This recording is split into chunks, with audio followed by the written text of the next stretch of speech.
Halos sabay ang paniwalang arangkada ni Scott at ang Chimp. Pero kahit mukhang labang sa paglalambitin ng Chimp, ay naunang nakaakyat sa rope si Scott.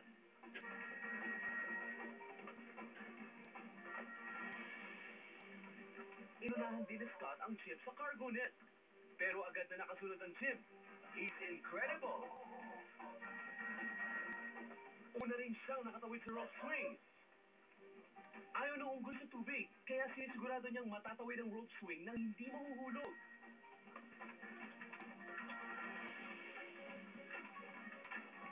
Madaling nagapang ng Chimp ang goat roll at nakakit ang wall. Pero hindi na yun sasapat para abutan pa niya si Scott na sinisiwang pagbabara sa monkey bars. Unang narating ni Scott Helvenston ang finish line, kaya siya ang nagwagi sa unang duelo. Para sa tao, congratulations! Para sa hayop, better luck next time. Man, Beast, Zero. Ngayon naman ay balikan natin kung paano pinakain ni Scott ang alikabok ng Chimp pagdating sa kanilang labanan. Kahit lamang ang chimpanzee sa rope climb ay hindi nagpadaig ang dating Navy SEAL sa akyatan. Pati sa cargo net obstacle ay hindi rin pumayag si Scott na maisahan ang kalaban.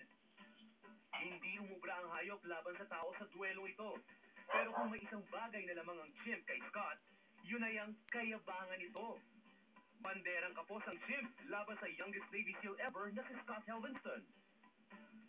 It's all about focusing and just thinking about what's in front of me, not what's beside me.